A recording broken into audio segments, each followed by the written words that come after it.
Hi hello. അങ്ങനെ 2 മാസത്തെ നീണ്ട ഇടവേളയ്ക്ക് ശേഷം എൻ്റെ 2 പെൺകിളികളും സ്കൂളിലോട്ട് പോവുകയാണ്. രണ്ടുപേരും പുതിയ സ്കൂളിലോട്ടാണ് പോകുന്നത്. അതുകൊണ്ട് അവർക്ക് രണ്ടും ഭയങ്കര എക്സൈറ്റ്മെൻറ്റാണ്. നമ്മൾ പിന്നെ സ്കൂട്ടി പണി തന്നത് കൊണ്ട് ഓട്ടോയിലാണ് നമ്മൾ സ്കൂളിലോട്ട് പോയത്. പുള്ളിക്കാരനും നമ്മൾ താമസിച്ചാണ് സ്കൂളിൽ കൊണ്ടാക്കിയത്. അപ്പോഴത്തേക്ക് പരിപാടിയൊക്കെ ഇപ്പം മാറ്റിയാൽ മതി, ഇല്ലെങ്കിൽ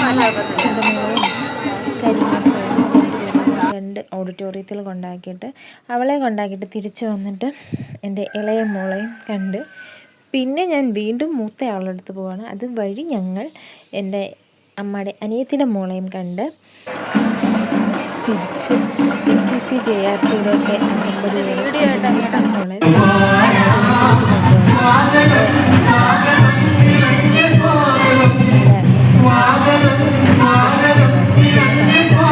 അങ്ങനെ അടുത്ത ആളെ കാണാൻ പോകുന്ന വഴിയിലാണ് ഞാൻ ലക്ഷ്മി മധുകുമാറിനെ കണ്ടത്, ഒരു ഇൻഫ്ലുവൻസറിനെ. പുള്ളിക്കാരി നല്ല ഫ്രണ്ട്ലി ആയിരുന്നു. ഞങ്ങളുടെ ഫോട്ടോയും വീഡിയോസൊക്കെ എടുത്തു. പുള്ളിക്കാരി ഞങ്ങളുടെ വീഡിയോസൊക്കെ എടുത്തു. അങ്ങനെ പിന്നെ അങ്ങോട്ടും ഇങ്ങോട്ടും ഓടി ഞാൻ ഒരു സ്ഥലത്ത് വന്ന് റെസ്റ്റ് എടുത്തപ്പോൾ ഉള്ള ആ കാഴ്ചയാണിത്. അത് കഴിഞ്ഞ് ഞങ്ങളെ വിളിച്ചുകൊണ്ട് വല്ലതും കഴിച്ചിട്ട് വേണം ഞങ്ങൾക്ക് ഞങ്ങളൊക്കെ വിഷമു. അത് കഴിഞ്ഞിട്ട് ഇത് എൻ്റെ ഇളയാളുടെ ബെസ്റ്റ് ഫ്രണ്ടാണ്. പിന്നെ അവരായി അവരുടെ ലോകമായി. നമ്മൾ പിന്നെ ഒന്ന് ഡെസ്റ്റിനേഷനിലോട്ട് പോവാം. നിന്നെ എടുക്കണം.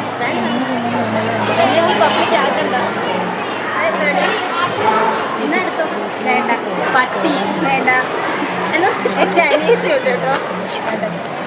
അങ്ങനെ ഞങ്ങൾ വെളിയിലിറങ്ങി ഞങ്ങൾ പോവാം. എന്നിട്ട് ഞങ്ങൾ ഇനി ഒരു ഷോപ്പിംഗ് ഉണ്ട്, ഒരു ഡ്രസ്സ് എടുക്കണം. അതിന് വേണ്ടി ഞങ്ങൾ നടന്ന് പോവാണ്. അപ്പോഴത്തേക്ക് എല്ലാവർക്കും ദാഹിച്ചു.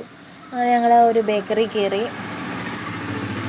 അവിടുന്ന് ഞങ്ങൾ ഷാർജ ഓർഡർ ചെയ്തു, കഴിച്ചു. എല്ലാവരും നല്ലപോലെ ഇതൊക്കെ നോക്കുന്നുണ്ട്. പക്ഷെ ഞങ്ങൾ ഷാർജയാണ് ഓർഡർ ചെയ്തത്. അങ്ങനെ എല്ലാവരും ഷാർജയൊക്കെ കഴിച്ച് നമ്മുടെ പുനലൂരിൻ്റെ ആദ്യം തലയുയർത്തി നിൽക്കുന്ന തൂക്കുപാലം, രണ്ടാമത് നമ്മുടെ രാധാസിലോട്ട് കയറി പോവുകയാണ്.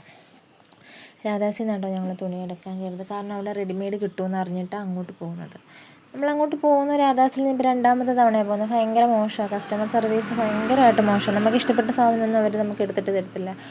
അവരുടെ എന്തോ പിടിച്ച് പറിക്കുന്ന കണക്കാണ് അവർ നമ്മളോട് പെരുമാറുന്നത്.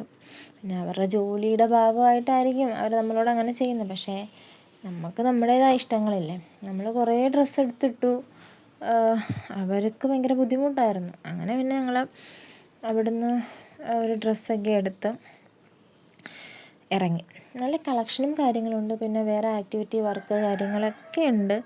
എന്നാലും ഒരു കസ്റ്റമർ സർവീസ് ഇപ്പോൾ ഞാൻ 2ാമത്തെ തവണ ഇവിടെ വരുന്നത്. ഭയങ്കര മോശമാണ്, എനിക്കിഷ്ടപ്പെട്ടിട്ടില്ല. പിന്നെ ഇവിടെ ആ സാധനം റെഡിമെയ്ഡ് സാധനം ഉണ്ടെന്ന് അറിഞ്ഞിട്ടാണ് നമ്മൾ വന്നത്. ഞങ്ങൾ അവിടുത്തെ കളക്ഷൻസൊക്കെ കുറച്ചൊന്ന് നോക്കി പിന്നെ ഞങ്ങൾ തിരിച്ച് വീട്ടിലോട്ട്